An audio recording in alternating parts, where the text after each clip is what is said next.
Hmm? Okay, you can start your presentation, sir. Okay, you can start now. Okay. Christoph, I'm the chair now. Now, so you can start. Okay, thank you. Okay, so it's a pleasure to be presenting at this first international conference on mathematics and applied data science over in Turkey. Apologies that I can't be with you in person today, but we can get by with modern technology. So what I want to present today is a sort of Voice. three decade or more look at adaptive control, which is a topic I've been working on for quite some time. And so over to the outline of the content. So I'm not so sure exactly how familiar that everybody is with adaptive control. So I'm going to start with some very simple adaptive control ideas just to get everybody into the sort of mood of adaptive control. That will be quite basic. And then I'm going to be focusing on three distinct topics, which I can build on from adaptive control. And these are part two, which is about learning in the context of adaptive control.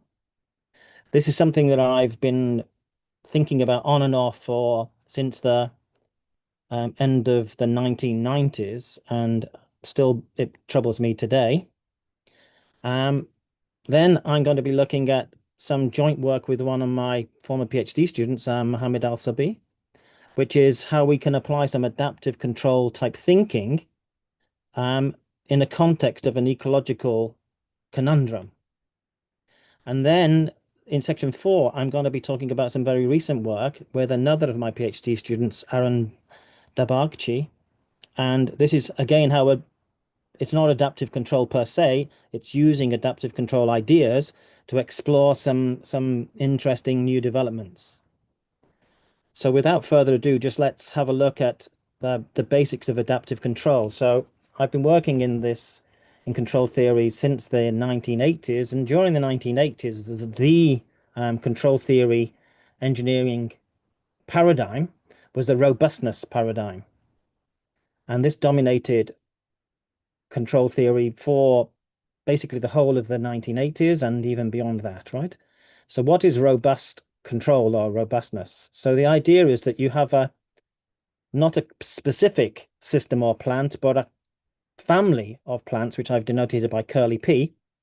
And the idea of a robust control is to find a single control or feedback that is able to stabilize any plant or system from that set of plants, right?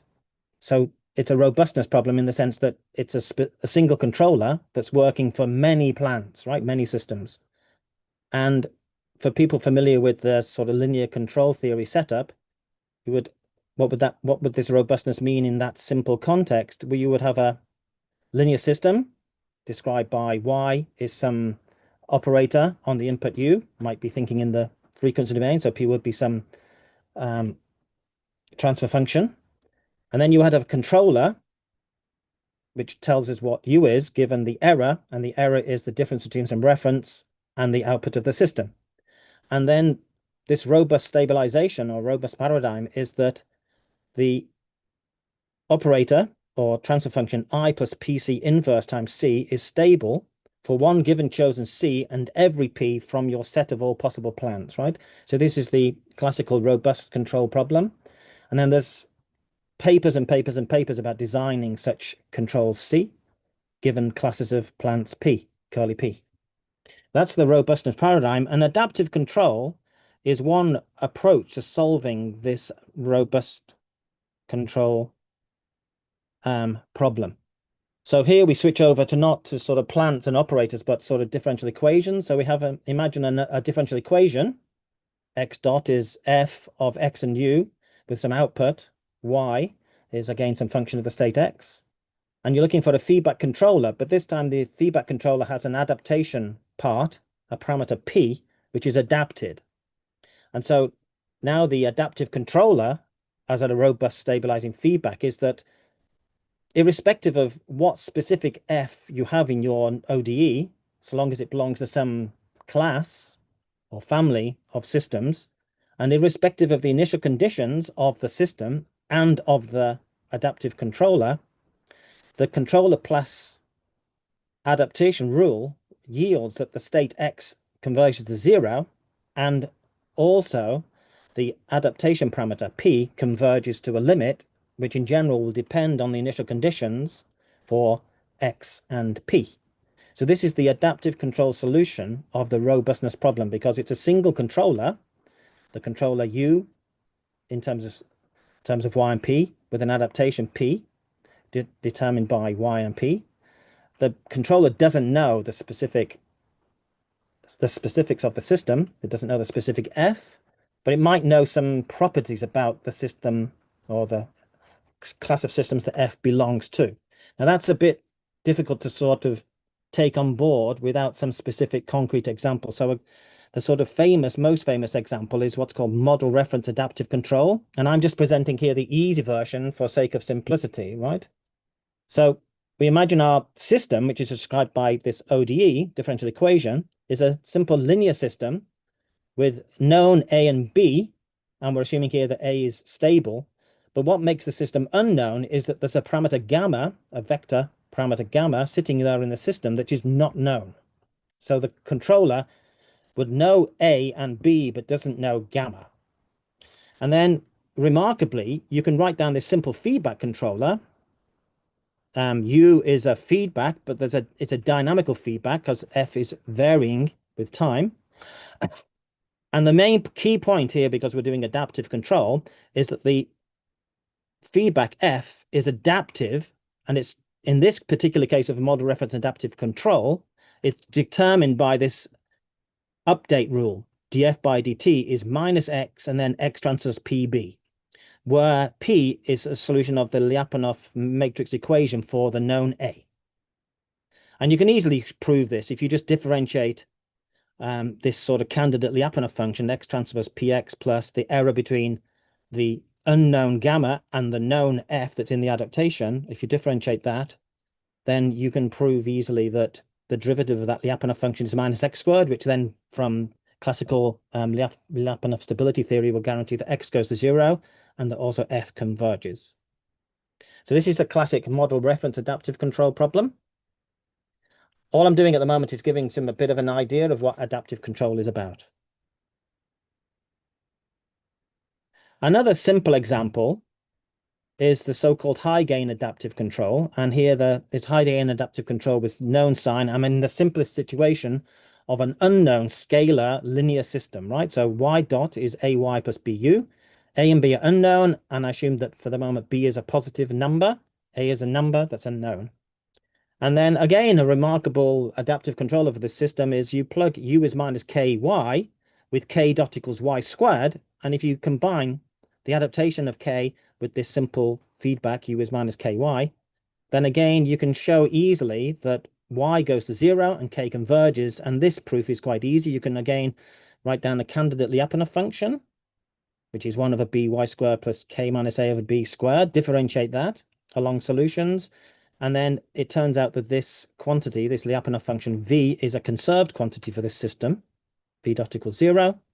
And so all solutions lie on the curves that v is constant. And that combined with k increasing because k dot equals y squared ensures that y goes to 0. And then also k converges to some limit. So this is a simple example. Again, it's called high gain adaptive control, but it's a very simple situation. But I'm just getting across these ideas of adaptive control. You combine with your given system some other augmented system, the adaptive system, which is then going to do some clever things.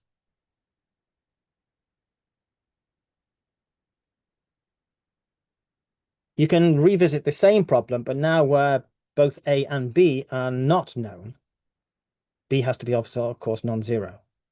Here, we can't just do the simple u is minus k times y with a positive k because we don't know the sign of b. So somehow the controller has not only got to find a large enough value for the gain or the magnitude of the gain, but it also must find the correct sign for the gain. And this is a really clever trick that Roger Nussbaum brought to the table. Roger Nussbaum, being a dynamical systems person, brought to the table this so-called Nussbaum gain. So it's a clever way of searching for the correct sign of k with the correct magnitude. So you can see this Nussbaum function here is a function whose magnitude diverges with k, but it oscillates because of the sine term. And moreover, as we cycle back and forth, through the period of the sine function, it dwells with values for longer and longer. And this dwell time, combined with the adaptation, guarantee that this very simple controller can work even without knowing the sign of B. We'll actually come back to this Nussbaum gain idea later on in the 4th section of the talk. Now, a problem that really intrigued me for 3 decades, right, is the following one. So in this general setup of adaptive control, we have this controller, U is some function of the state of the output and the adaptation parameter P, and an adaptation of P through some augmented differential equation. And the assumptions of this adaptive control setup is that this adaptive controller achieves stabilization, that is, x of t goes to 0, and the parameter adaptation converges, right? And this is true for all initial conditions of both the state and the adaptive rule. And you might ask the question, it's a quite natural question, what if I plugged in not the dynamical P of t in the controller, but its limit? So instead of having the controller with this adaptive part, P of t, I replace the adaptive P with the value of this limit, right? That is to say, is this adaptive controller able to learn a stabilizing controller through plugging in the limit of the adaptation rule into the controller? It's a very natural question, and I spent quite a lot of time thinking about this problem. And it's a very tough problem. Why is it a tough problem? Well, in this general setup of adaptive control, if you start thinking with a sort of dynamical systems perspective, basically what we're saying is that the x equals 0 submanifold of the state space, which includes both x and p, is a globally attracting manifold. And the setup of adaptive control guarantees that all solutions converge to this manifold x is identically 0. And if we plug in some values, fixed values into the controller, some p stars into the controller, some controllers will be stabilizing for those values of p star and others won't, right? And there's a very famous paper by Miroslav Krstić from the sort of late 90s, which claimed that if we looked at all the possible initial conditions for both the plant or state or system and the adaptive rule, so x of naught and p naught, and look over across all the initial conditions, and then ask when is this limiting controller not stabilizing, that is, in sort of dynamical system speak, the alpha limit set of destabilizing controllers, Krstić or Miroslav claim that this set is very small in a topological sense, right? It's a non-generic thing, or it might be a lower dimensional manifold, or it might have measure 0, whatever way you like to think of a thing being not very big. But this result is not true in general, as is shown by this very simple example, which is just a scalar system, which can be stabilized by adaptive backstepping control. It's not really backstepping because it's just a single scalar system, but it's using the tools of backstepping control. This system is stabilized by this controller, this adaptive controller, U being this nonlinear function of y with a parameter p, adaptation parameter p, and p is adapted according to y squared minus by cubed. Then you can easily do some math to show that the alpha limit set of this particular limiting values for the parameter p is actually about a quarter of the state space, right? i.e. the XP plane, right? So it's miles from generic. It's almost a quarter of the possibilities, not 0 measure possibilities, right? And for this value of the limit dynamics are, you can easily see if you plug in p is equal to 1 minus p hat, then the system is y dot is minus by squared. And this is an unstable system. It's not just unstable, it's so unstable that it has finite time blow up, right? So this idea that the limit system is stabilizing in some generic sense is just not true. But it actually is true in some particular setup, right? Which I'm going to come to now. So again, this is a little bit more adaptive control history. So if you look at this linear system, which I've already written in a decomposed form with a state variable yz, where y is the output and z is the auxiliary variables of the system, such a system 1 is obtained from relative degree 1 single input, single output systems by a change of coordinates.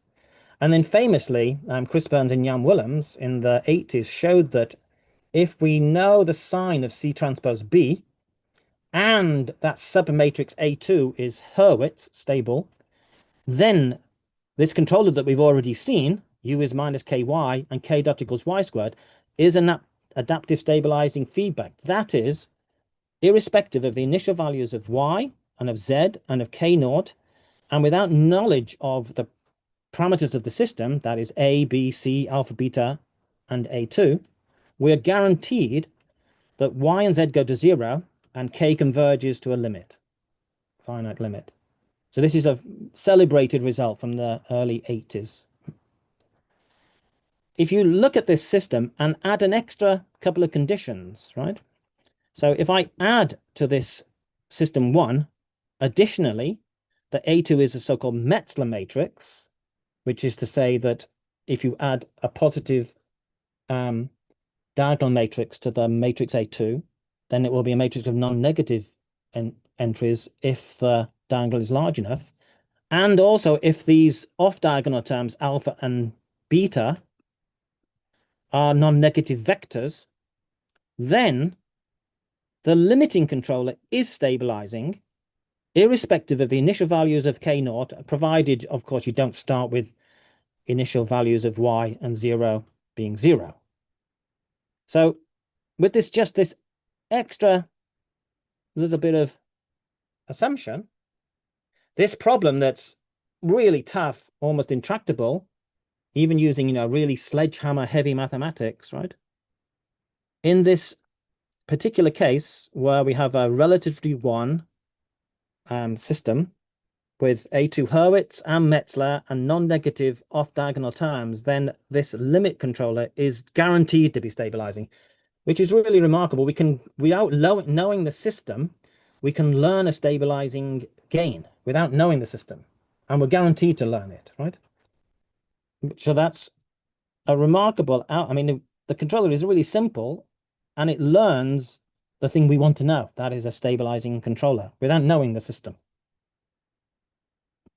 So I find that quite spectacular. It really boils down to the sort of really strong things that we can derive from this Metzler and non-negativity properties of the system. So it's all about monotone dynamical systems and lots that you can say there. It's one of my other pet topics. Okay, just moving on slightly. Of course, we control people, spend most of our time thinking about stabilizing systems, right? But which means usually driving something to 0 or to some equilibrium, chosen equilibrium. But driving things to 0 is something we are sort of obsessed with, but it's not the case in other disciplines. For example, in ecology or finance, you wouldn't want your bank account to be driven to 0. You'd like your bank account to grow, without bound. Or in population ecology, you don't want to drive the population to 0 unless the population is a pest, because that would be rather bad. So in some contexts, you actually want the population to grow. And for this setup that we just described, with this Burns-Willems setup, and additionally the Metzler property, then this simple controller, which is not a stabilizing controller, it's actually a destabilizing controller. That is to say that irrespective of initial conditions of the system and the adaptive controller, and irrespective of the system parameters, we're guaranteed that y and z go to infinity, and the gain in the controller converges to a finite limit. And in this same setup of A2 being Hurwitz and Metzler and alpha and beta being non-negative, then the limiting controller is destabilizing. So we are learning a destabilizing controller by this algorithm. So with this particular setup of system, we can learn both a stabilizing controller, or a stabilizing value for the gain, or a destabilizing value for the gain. And it sort of begs the question, can you find a controller that can learn the boundary between stabilization and destabilization? That is the bifurcation between stabilization and destabilization. In this case of Hurwitz-Metzler, this boundary is actually a saddle node bifurcation boundary. And so this leads me to this final part of this talk. So we've found an adaptive algorithm able to find a stabilizing controller and an adaptive algorithm guaranteed to find a destabilizing controller. And if we actually, quite bizarrely, combine these two ideas, so we combine basically into one adaptation of a thing I call Q, the ingredients of the stabilizing one, which is the y squared, and the destabilizing one, which is the 1 over y, put them together in a single adaptation.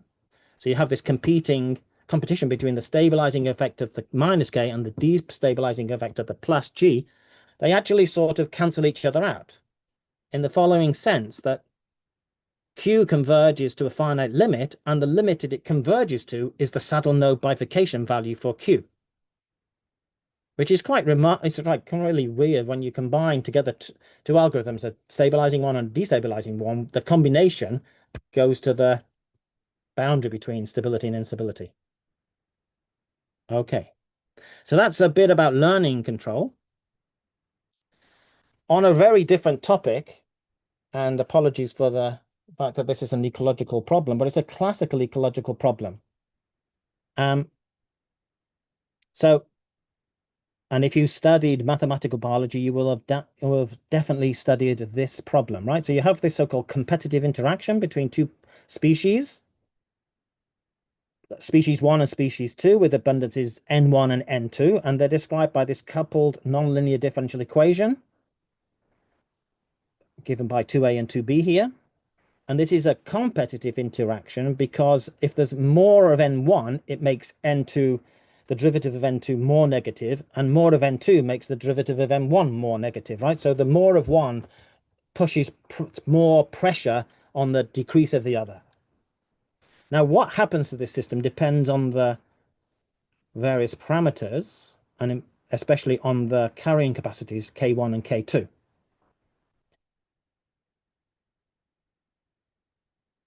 Okay, and this is a very celebrated problem, the so-called competitive exclusion problem. What does competitive exclusion mean? It means one species ends up dominating to the exclusion of the other in this quite simple model, right? And this system too exhibits this competitive exclusion when the parameters in the system satisfy these inequalities. It doesn't really matter what the details of the inequalities are. It's a relationship between K2, B12 and K1 and K1, B21 and K2. And mathematically, this arises because with these parameters, the phase plane, the N1, N2 phase plane, is cut into two halves by a separatrix because of the existence of a hyperbolic coexisting equilibrium. And so this separatrix splits the state space up into two halves. And on one half, I go to population 1 dominating. On the other side of the separatrix, I go to the situation where population 2 dominates. And this is just captured in this simple schematic diagram, right? So I've got over here K1 on the N1 axis and K2 on the N2 axis, right? And then we've got this separatrix here passing through the coexisting equilibrium, hyperbolic coexistent equilibrium. And then if I'm on the southeast side of this diagram, then I converge to only having population 1. And if I'm in the northwest part of this diagram, I converge to only having population 2, right? So this is competitive exclusion, wherever I start, unless I start on the separatrix. So for almost all initial conditions, you either end up with population 1 or population 2. Okay. Now we're going to explore the idea of dynamical carrying capacities, right? So in reality, in a population, the carrying capacities are not fixed. You know, that depends on the ecology of the species you're looking at. But you know, habitats degrade over time. There's less food resource or more food resource. You know, there's an abundance harvest of something or not. So we're having this idea that if we've got too much of N1, so N1 is overabundant compared to N2, then somehow the habitat or the carrying capacity of population 1 is going to go down, or better to think about it, the carrying capacity of population 2 is going to go up, right? So you think we call it habitat recovery. Whereas if there's more of N2 than N1, we have habitat 1 recovering. And if there's no recovery, then we get this degradation of both habitats over time. So this is sort of idea, biological idea rather than a mathematical idea. And then what we use is we put our adaptive control hat on, right?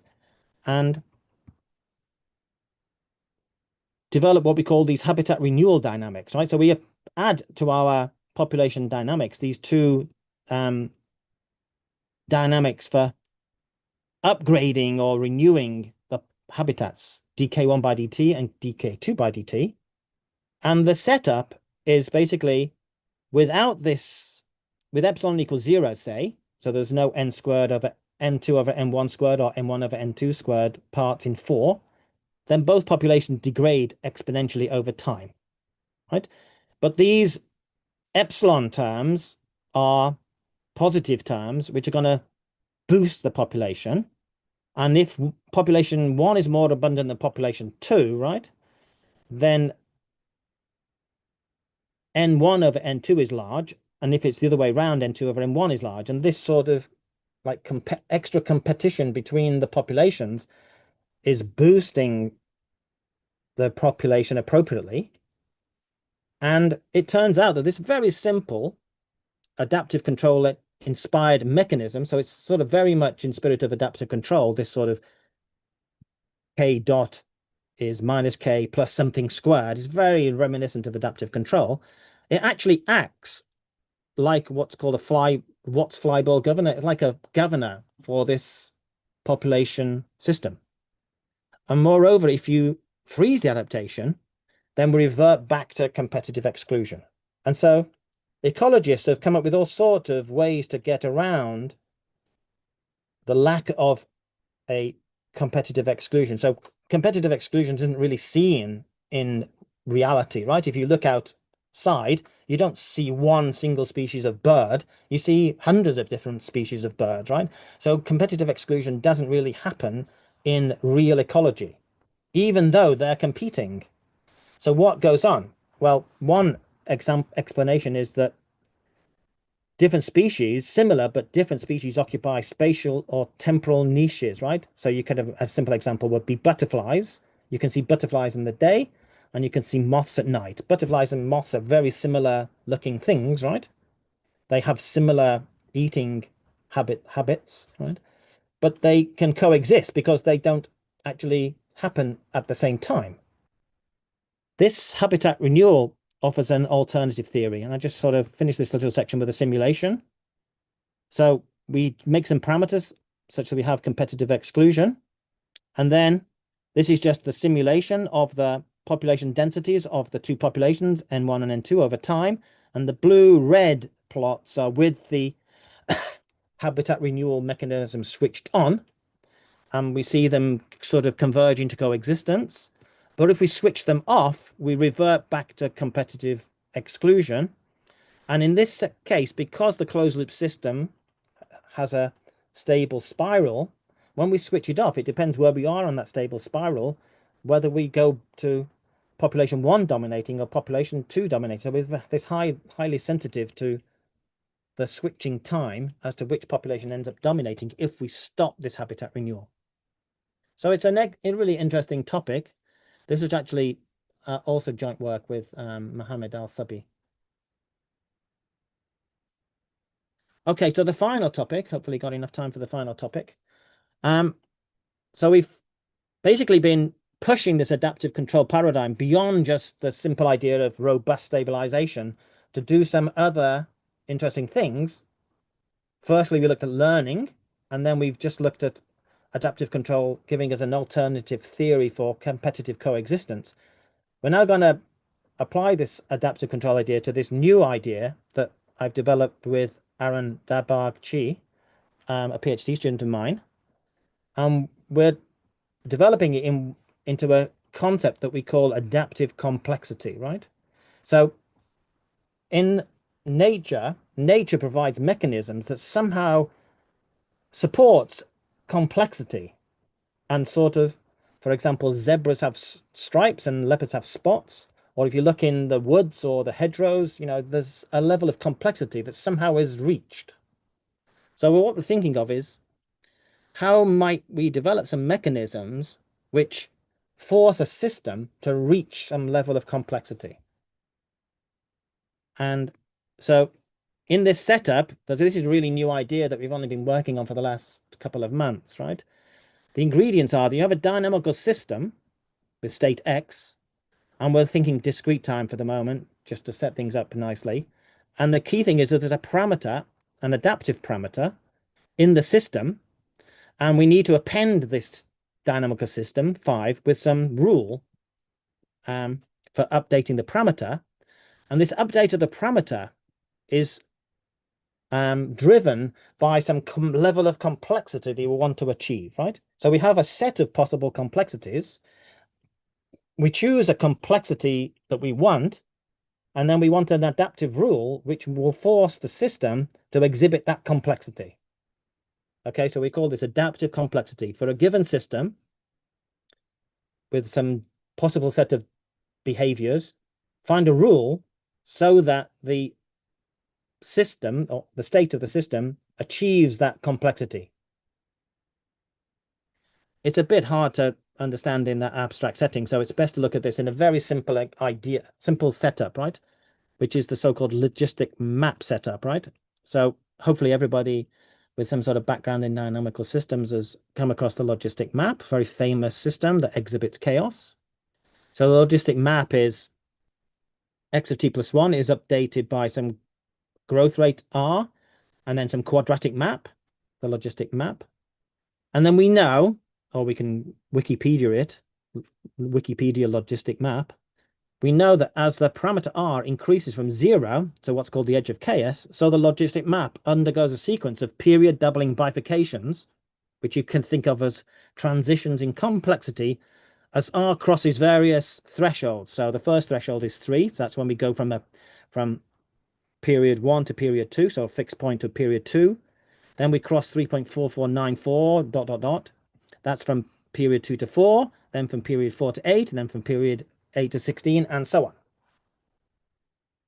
So in this logistic map, adaptive complexity is finding a mechanism, rule, an update rule, adaptive rule, so that we can force the logistic map to converge on some chosen level of complexity. Complexity in the case of the logistic map is the period of the period 2 to the n of for given n.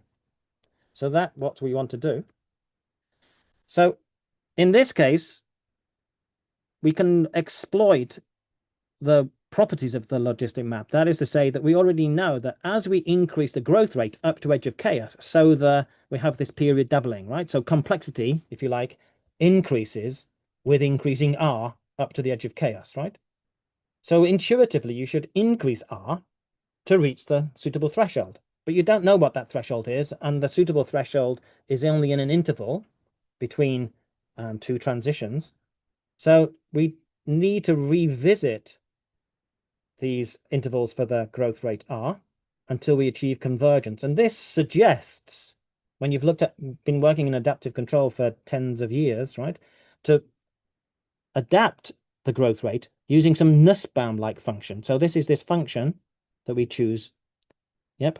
And this particular choice of function, as a function of k, repeatedly sweeps back and forth between rho minus 3 and rho. And every time we go through a cycle of the sine function, we dwell there longer because of the logarithm. So as k increases, this function keeps revisiting the same values of R, and then stays there longer each time you come around, right? So all we need to do now is find a way of adapting k to make it all work. And so this is the solution that we have so far. It's called adaptive complexity in the logistic map. So we got the logistic map. Our chosen complexity is a desired behavior of some period 2 to the n, and then we just plug the n into this update rule, right? Okay, so it's just a logarithmic map, and it's basically looking at, this is challenging whether I'm close to a period 2 to the n orbit, and this is making sure, this term is making sure I don't stay at a period 2 to the n minus 1 orbit, right? So the one term is big if I'm not close to a period 2 to the n orbit, and the other one is big if I'm too close to a period 2 to the n minus 1 orbit. So yeah, because a 2 to the n minus 1 orbit is also a period 2 to the n orbit, right? Okay, and then gamma and omega design parameters. So I'm going to just finish with these pictures. So learning a period 2 behavior. So I just use this algorithm with n equals 2. And so you can see this clearly. I'm comparing z with w. So I'm comparing xt plus 1 with xt minus 1 and xt with xt minus 2 in the first term. And in the second term, it's directly comparing xt plus 1 and xt. And if xt plus 1 is too close to xt, this term is large. The second term is large. And if I've not got this period 2 behavior, then z minus w is large, right? And then you can see here in the simulation, we start with some random arbitrary initial conditions. And then as time goes by, my x is converging on a period 2 orbit, and my growth bound is converging to a value between 3 and 3.4494, where I get period 2 solutions, right? If I now go to period 4 behavior, so I use the algorithm with period 4. Okay. Excuse me, you have no more time. Maybe I'm going to be done in one slide. 5 minutes we can complete the presentation. Okay, thank you. Okay, thank you. Thank you.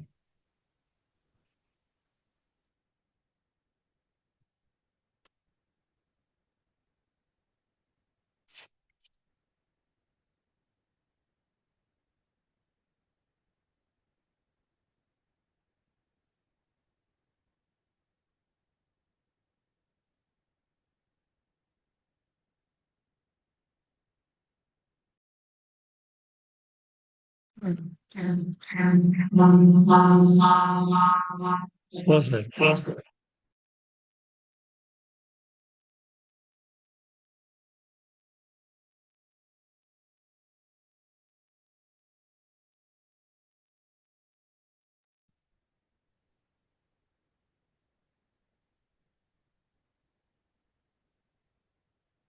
You. You can start. No. If you have to continue, we'll continue. Yeah. Fırat Hocam, siz chair olarak devam edebilirsiniz. Okay, thank you. Thank you. Hi, everyone. Co-host yapacağım size. Okay. We can start. Ayarlıyorum.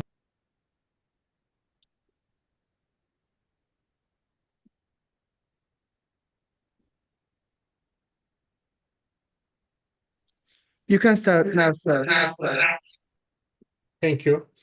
Hi, everyone. I am pleased to introduce Professor Eray Çakıcı from IBM Data Science and AI Live team in Germany, who will speaking about decision optimization from the theory to practice.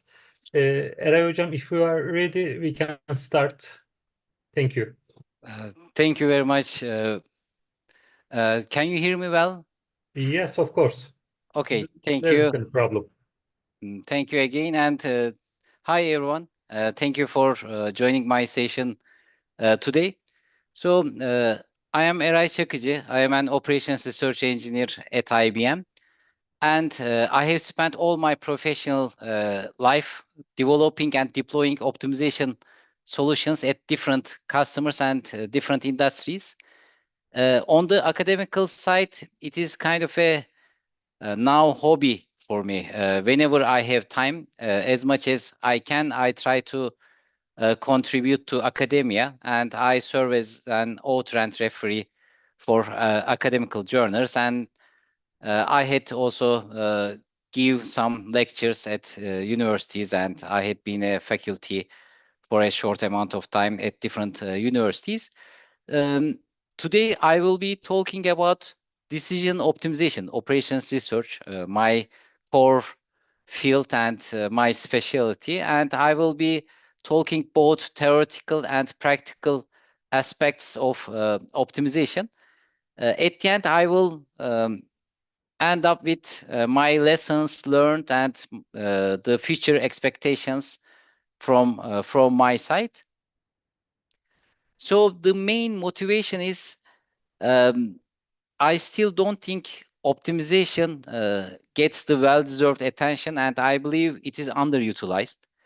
On the other side, we see many of these AI or data science projects are not transitioning well to the deployment. So we don't really see much successful deployments on the data science area or on the AI field, and decision optimization is no exception. So with the years of my experience, I have been working on this field since more than 20 years now, and I will try to share some of my experiences, and I will try to summarize some of our challenges, the mistakes that we do, together with an introduction of optimization and with some use cases as well.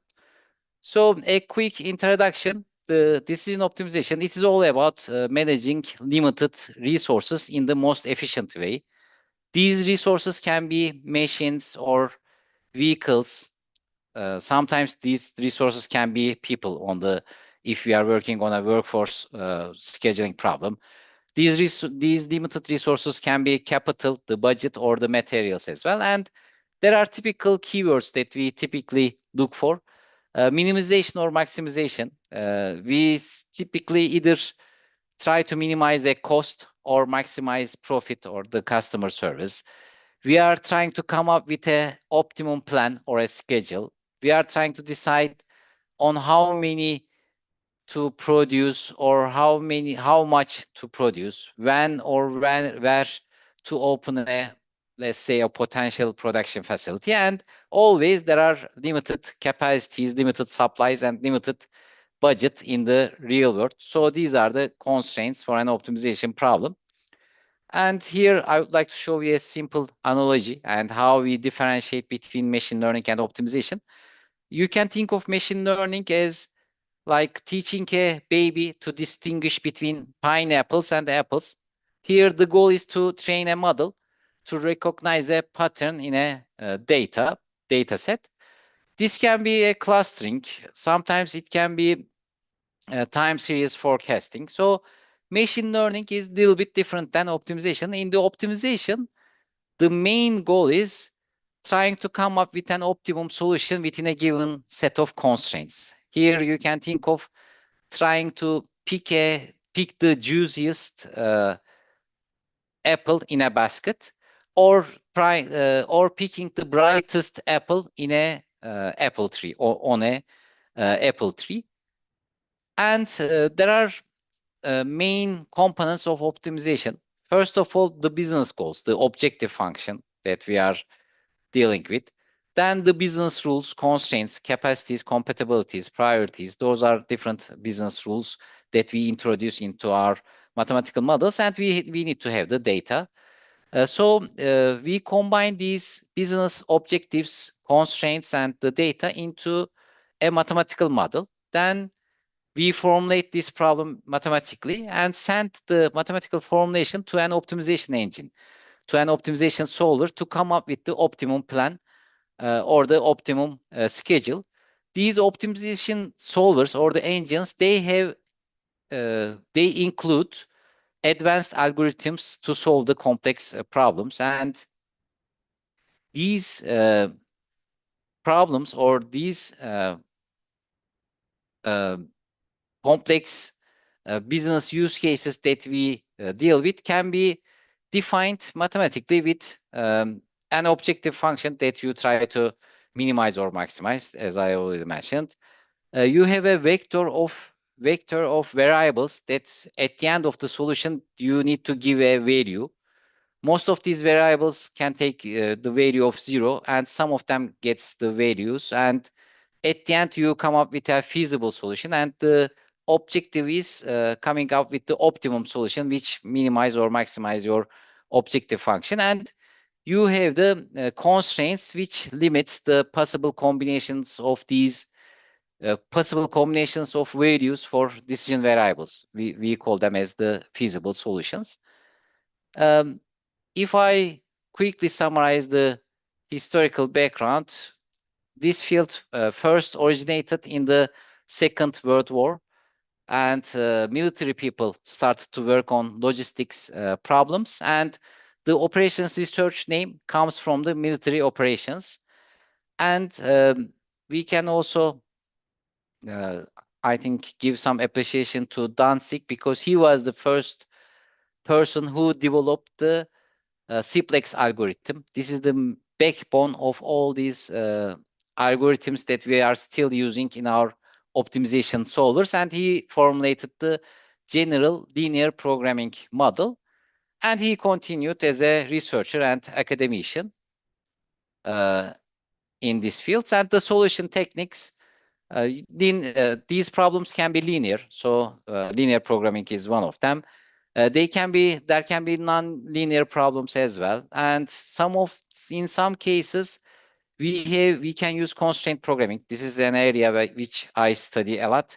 For scheduling problems, constraint programming can be effective, and in many cases these problems are still very complex and large, and linear programming, constraint programming, or the other approaches or the techniques may not be able to solve these problems. And in these cases, we can apply heuristics or meta heuristics. Finally, the stochastics optimization is another technique. And in the real world, there's a lot of uncertainty in the data, and most of the problems that we are working with are uncertain or stochastic optimization problems. If we look at the state of the art, there are a lot of commercial solvers in the market. Open source solvers are still not good enough to solve the large and complex problems that we typically handle. There are now a lot of innovative startups with high performing solvers as well. NVIDIA is getting into this space as well. And LLMs, large language models, are quite handy now for the development, debugging, and tuning of the optimization models. We have been testing them since the last couple of years, and as a decision support system or as a support element, I think LLMs are good on the development. At least 70–80% of the models can be developed by LLMs now, and on the debugging, again, you can get help from them. And the third and fourth part of this presentation is really where I really want to focus more, because I'm coming from the practical area, and I would like to discuss some practical challenges with you and some of the common mistakes that we typically do. So the landscape is, every industry has an optimization problem or optimization opportunity. In the past, we worked a lot in the transportation, logistics, and manufacturing and retail. But now we also have many customers from finance, energy, utilities, and healthcare. I have included a few use cases from Turkey. And LC2, I assume most of you already know about it. It's a fashion retailer, and it is the biggest one in Turkey. We did a project a few years ago with them. And in the fashion retail, there's a replenishment is a typical problem. And typically, you replenish from warehouse to the stores. And it is already a complex problem when you think of hundreds of stores and thousands of products. LC2 wanted to go one step further, and they wanted to solve more complex problem, store-to-store replenishment. Sometimes it is called as transfer planning. And they developed a mathematical model for it. They were trying to increase the sales, and in some cases for certain products, some stores may not sell fast, and some of them might be quite fast selling. Some of them are slow selling stores, and some stores might be in the out of stock situation, and another store might have an excess inventory. So the store with the excess inventory can transfer some products to another store. So with the planning, sometimes it turns into a really challenging problem. They had more than 320 million decision variables, and it was really hard to solve it. However, they were quite successful. ROI was impressive in 2 weeks. In less than 2 weeks, they got all the money back, and they increased the revenue significantly. Another use case we have from Turkey is Coca-Cola. Coca-Cola içecek is the bottler in Turkey. And in the Coca-Cola ecosystem, the only raw material they use is the sugar. Other than this, the water is kind of free. And the main cost item in Coca-Cola production process is the sugar. And it can also turn into a complex problem. There can be multiple sugar types, multiple suppliers in different locations, and every supplier might have a different pricing rules. On the other side, the transportation cost also is different as they are located in different locations. So periodically, Coca-Cola decides on how much sugar from which type to procure, from which supplier, and to which manufacturing facility. In Turkey, they have, at that time, I think there were 6 or 7 production locations. And again, it can turn into a complex problem. They solved it with a mathematical model and could be able to save 1 to 2% on the sugar cost. And for Coca-Cola içecek, whenever we talk about sugar cost, we are talking about hundreds of $millions. So 1 or 2% is again a significant number for them. Another use case from Turkey, a recent one, is a supply chain optimization with Çimsa. It's a very typical optimization use case where we are trying to make integrated production and distribution decisions in the context of, again, multiple production facilities in different locations, and you have different customers. Some of them are domestic customers, and in Çimsa case, there are a lot of customers on the export side as well. And again, they could be able to solve this problem with optimization techniques and saved a lot of money. So these are some use cases that we have done in the recent years or in the past, and these are the successful use cases. However, it is not always the case, and here you see some numbers around how these AI projects or data science projects can fail. And even these numbers, from my perspective, are kind of conservative numbers. From my experience, I think the failure rate might be higher than these percentages. And it is really interesting. Like, even though there is a good potential on the savings, and whenever we show a successful use case, it might look impressive on the numbers. However, in reality, we don't really have that much successful AI projects. And after the pilots or after the proof of concept studies, we cannot deploy our solutions successfully. And now, in the few next minutes, I will be talking about some challenges and some of our mistakes. First of all, I think what really matters is the applicability. We focus a lot on the technical side to the optimum solution, to an automated approach, something really advanced. However, in most cases, an applicable solution can beat a better, cheaper, and faster solution. So first of all, we need to make sure that if our solution is can be integrated into existing systems, into existing culture, to the people, and can we also scale our solution in the future. So first thing is the applicability. On the other side, another thing that matters is the marketing. When we talk about the data science and AI, there is a really good hype around AI, and marketing is doing really well. And even the namings are fancy. Artificial intelligence naming is nice. Data science naming is nice. But on the optimization, we were not that much good on marketing. And even though it is part of an AI, and you can think of AI or data science as an umbrella, and optimization is part of it. However, we were not always good at marketing. And in any app, in any project, I think we need to promote ourselves well, and we need to do our marketing well. Then if I get into some challenges, data is always a challenge, and it's a challenge for every data science project.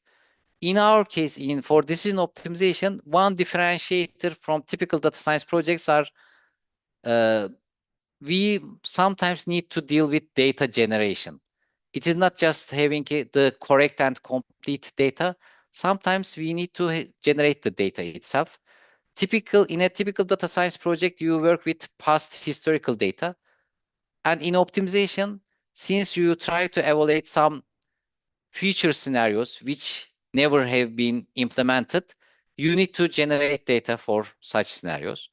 On the other side, explainability is always a challenge.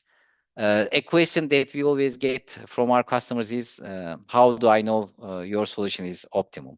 So you need to really be prepared for such questions. And the duration of optimization projects are much higher than the typical AI projects. I have seen some projects that can be completed in a couple weeks with large language models or with some other AI techniques. But in optimization, if you can complete a project in a couple months, I think you are lucky. In some cases, it can even take years. For example, I worked on a Forza project for supply chain optimization. It took 2 years. Even the Chimsa project was not that much short. Then another challenge is these problems are complex. Here, I show an example for a very usual vehicle routing problem. And even in that problem, the solution space is quite large, and the number of feasible solutions are more than the number of grains of sand that you can find on the earth. So these algorithms are trying to find the optimum solution in such a complex solution or such a large solution space, and it is not easy. And also the real world or the many businesses are uncertain. So the problems are not, the problem itself can be challenging. And there is another trend with the AI hype in the last 10 years. There is a lot of expectations from AI. AI can do every task and without with very limited guidance, and this sometimes it can be really high expectations. And there is also on the vendor side, and from an IBM perspective, we are the vendor. We are one of these vendors, and vendors can also give some over promises. These are not easy to manage. Then finally, I will now talk about our some mistakes and some of our lessons learned, and I will end up the presentation within 5 or 10 minutes now. So first of all, we might be initially engaged with the wrong people in our projects, and we might be from a development perspective, we may be asking wrong questions to the wrong people, and at the end we might end up with solving the wrong problem. So the problem definition stage, which is sometimes handled very quickly, is actually, I think, the most critical stage, and we need to spend much more time on the problem definition, or how we define the problem. And both on the customer side and the supplier or the vendor side, the teams tend to skip that stage and start developing the solution as quick as possible. This is not the ideal way, and I would highly suggest to spend a lot of time on the problem definition. You need to know that every stakeholder has their own goals. You shouldn't expect everyone on the table will be sharing the same goal.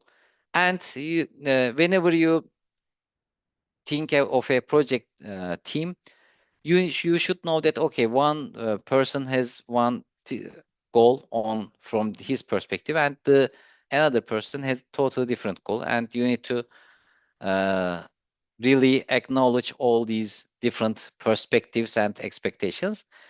We might be focusing a lot on the details, and in many cases, these such details may not have a big impact on the solution. We might be solving a very strategical or tactical problem, and details can be handled in the future, not in the very early stages. And as I mentioned, these projects can take long, and whenever a project takes longer, let's say more than a couple of months, you start losing the motivation of the stakeholders, and they might have some different priorities, and they might be focusing on some other projects. So you really need to show some results, some initial results, as early as possible.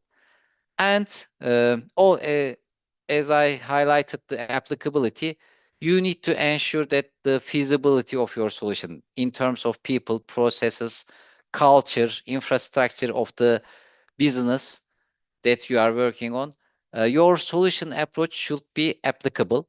Otherwise, even though you build the best mathematical model and you solve it in the fastest way, it doesn't really mean anything as long as you don't apply the solution in the long term to that business. So my lessons learned: first of all, co-creation is critical. You need to co-create. Sometimes we can always work on our rooms or on our sites, and we can show the application at the end to our customers. But this shouldn't be the case. You need to co-create together with them. And if they don't co-create with you, then there's a big problem. Maybe they are not interested in the application, or they really don't need such a solution, or they don't think that solution is applicable. So whenever you implement a project, your customer and the development team, everyone needs to be creating together. Everyone needs to speak the same language. So from my perspective, if I go to a retailer, to LCV2, I really need to speak in their language, and otherwise there will be a lot of misalignments and delays. On the other side, too much focus on optimization is not so good. I'm a technical person, and I'm also always trying to solve the problem optimally.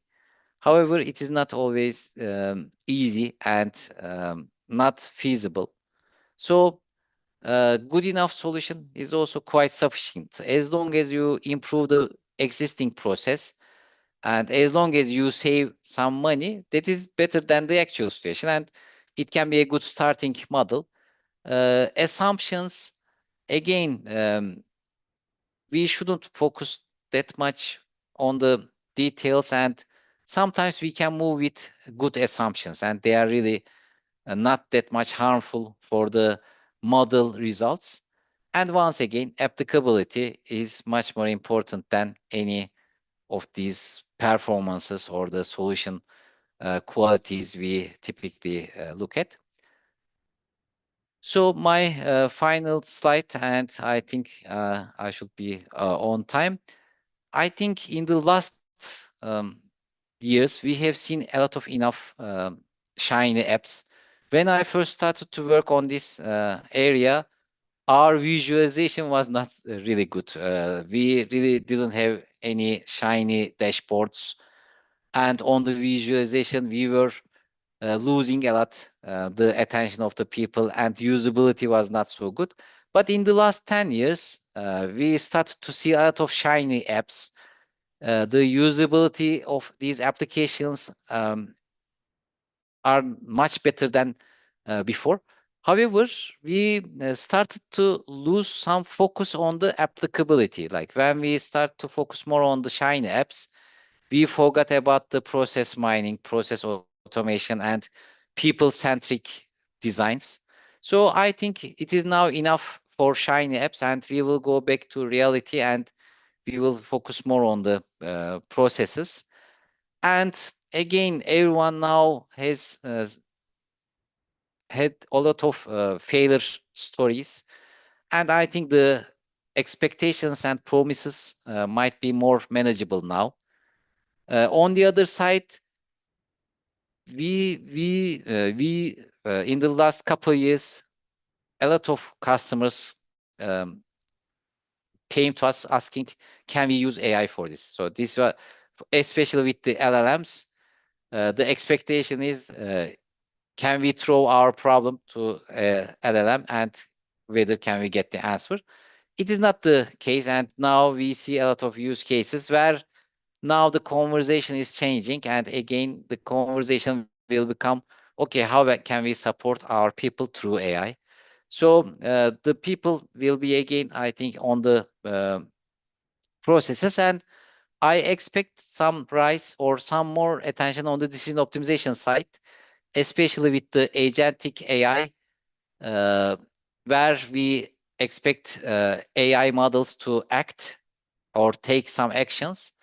This is the stage where you can position decision optimization, so it will become more important in the future, or at least I hope so. So that is end of my presentation, and if there is any questions, I can take now, or I don't know whether we have enough time.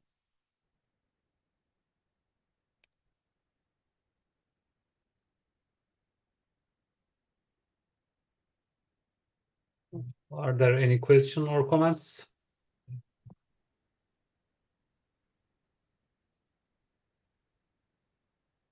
I think no. So I would like to thank Dr. Eray Çakıcı for his valuable and nice presentation. Also, thanks to all for their participations. I think we have not enough time. The third parallel sessions will begin at 7 o'clock, and you can participate by using the Zoom link in the program.